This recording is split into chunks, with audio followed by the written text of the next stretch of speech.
नमस्कार विद्यार्थी मित्रांनो. SY BCOMच्या कंपनी कायद्याची मूळ तत्वे या विषयातील प्रकरण 2 कंपनीची स्थापना व नोंदणी.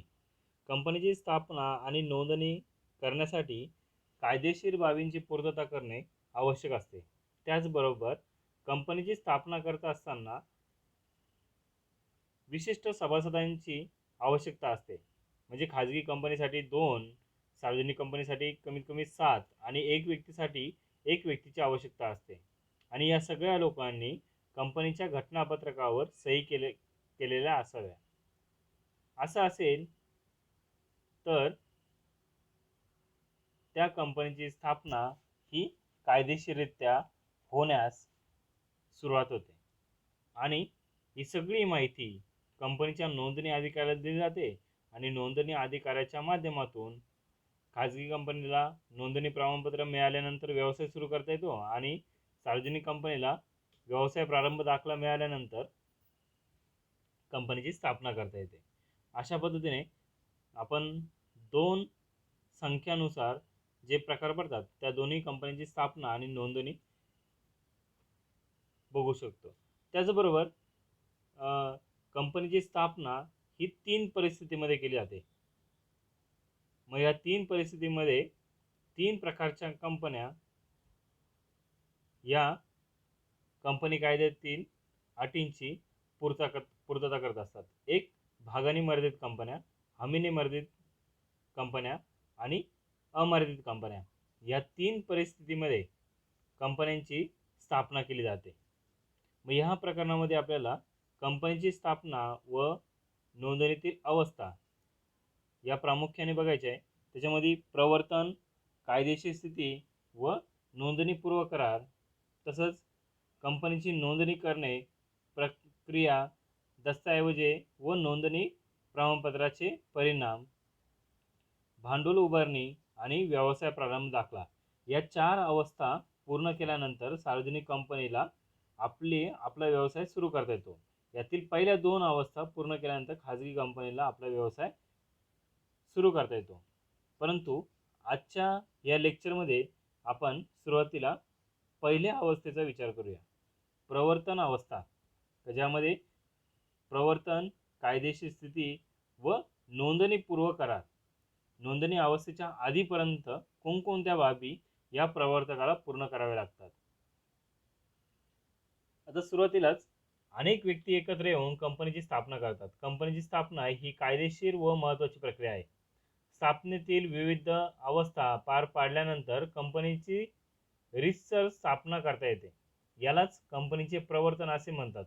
कंपनीची स्थापना करण्यासाठी ज्या व्यक्ती पुढाकार घेतात त्यांना प्रवर्तक असे म्हणतात. कंपनीचे प्रवर्तक हे कंपनी स्थापना करण्यासाठी कंपनीची विशिष्ट योजना तयार करतात.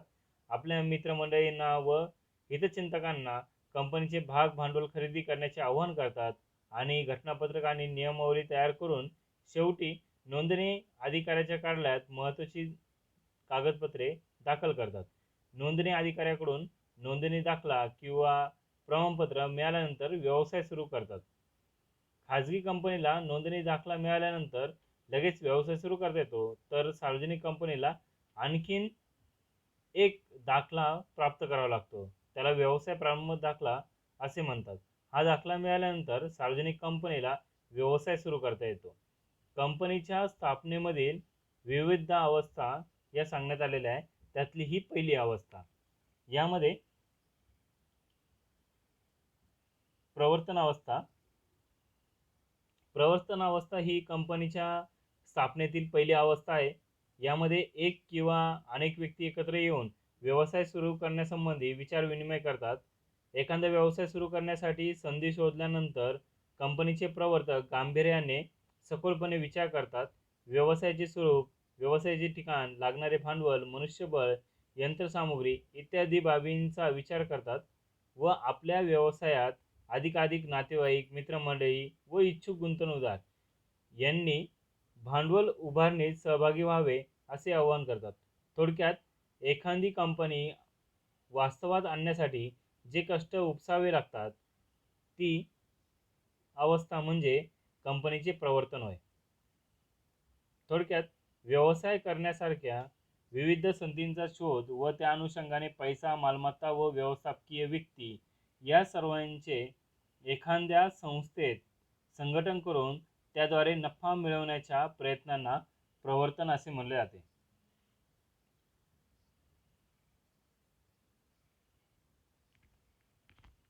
कंपनी कायदा 2013 मधील कलम 92 मधील प्रवर्तकांबद्दल पुढील प्रमाणे उल्लेख केला आहे. ज्या व्यक्तीचे नाव माहितीपत्रकात तसेच कंपनीच्या वार्षिक अहवालात दिलेले असते तिला प्रवर्तक असे म्हणतात. त्याचे कंपनीचा संचालक किंवा भागधारक या नात्याने प्रत्यक्ष किंवा अप्रत्यक्षरित्या नियंत्रण नसते. तसेच त्याच्या सल्ला व सूचनेनुसार कंपनीचे संचालक काम करत असतात. म्हणजे संचालक मंडळाला सल्ला देण्याचे काम प्रवर्तक करतात. तो एक व्यावसायिक या नात्याने काम करत असतो. मग हे काम करत असताना प्रवर्तन अवस्थेमध्ये प्रवर्तकांना पुढील प्रमाणे काम करावे लागते. त्यात विविध संधींचा शोध घेणे. प्रवर्तक नेहमीच नवीन व्यावसायिक संधींचा शोध घेत असतो. अफाट कल्पनाशक्ती असलेल्या व्यक्तीला एखाद्या मोक्याच्या क्षणी एखादी संधी सापडते. नवीन तंत्रज्ञान, नवीन वस्तू उत्पादित करणे किंवा एखादा चालू व्यवसाय खरेदी करून तो अधिक चांगला कसा चालवता येईल अशी कल्पना त्यांना सुचते. त्यानंतर तपशीलवार माहिती गोळा करणे. नुसती कल्पना सुचवून उपयोग नाही, तर ती कल्पना प्रत्यक्षात आणता आली पाहिजे.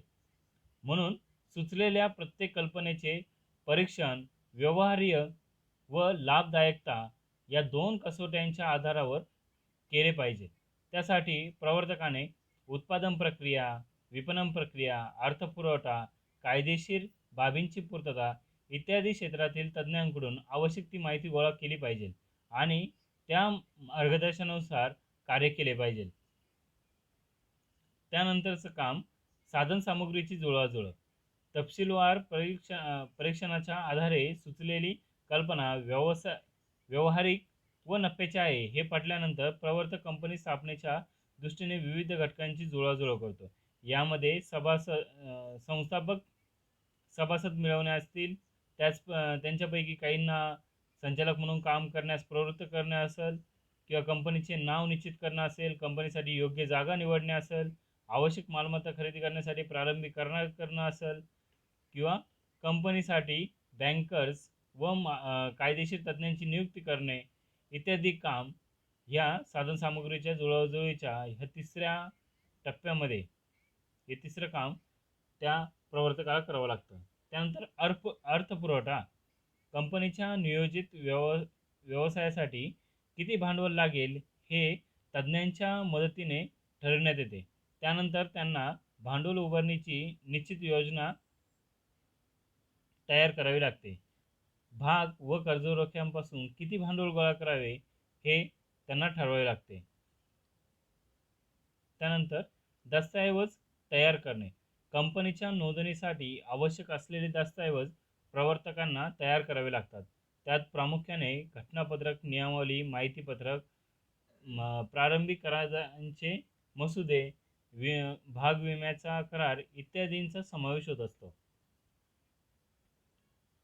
आता हे सगळं करत असताना या सगळ्या बाबींमध्ये प्रवर्तकाचे कायदेशीर स्थान सुद्धा निश्चित करण्यात आलेले आहे. कंपनीच्या स्थापनेत प्रवर्तक किंवा प्रवर्तकाचा समूह अत्यंत महत्त्वाची भूमिका बजावत असतो. कंपनीच्या स्थापनेपूर्वीच कंपनीच्या माहितीपत्रकात प्रवर्तकाचे नाव दिलेले असते.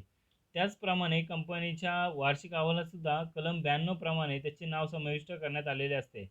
त्याचे कंपनीवर प्रत्यक्ष अप्रत्यक्ष नियंत्रणही असते. हे नियंत्रण कधीकधी भागधारक तर कधीकधी संचालक म्हणूनही असते. त्याच्या सूचनांचाही अनेकदा संचालक मंडळाकडून विचार केला जातो. वरील सर्व बाबींचा विचार केल्यास कंपनीच्या स्थापनेत त्याला कायदेशीर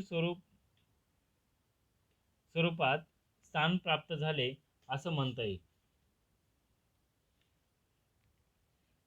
यानंतर कंपनीच्या नोंदणीपूर्व काही करार केले जातात. त्यात जमीन खरेदी करणे म्हणजेच कंपनीची नोंदणी करण्यापूर्वी प्रवर्तकाला कंपनीच्या स्थापनेच्या संदर्भात अनेक घटकांशी करार करावे लागतात. अशा करारांना कंपनीची नोंदणी करण्यापूर्वी करण्यात आलेले करार असे म्हणतात. त्यातला पहिला करार जमीन खरेदी करणे. कंपनीसाठी जमीन मिळवणे व त्या संदर्भात जमीन मालकाशी काही करार केलेले असतात. मात्र बऱ्याच वेळा हे दीर्घकालीन स्वरूपाचे असतात. कंपनीच्या स्थापनेनंतरही त्यांची अंमलबजावणी करायची असते. अशाच प्रकारे करार स्थिर स्वरूपाच्या मालमत्तेच्या संदर्भातही असू शकतात. म्हणजेच फिक्स ॲसेटच्या बाबतीत ज्या पद्धतीने लँड खरेदी केली जाऊ शकते, त्याच पद्धतीने विविध फिक्स ॲसेट ज्या लाँग टर्मसाठी आपल्या कंपनीला आवश्यक असतात, त्याची जुळवाजुळव ही आणि त्यांच्याशी संबंधित मालकांशी करार हे नोंदणी अवस्थेच्या पूर्वीच केलेले असतात.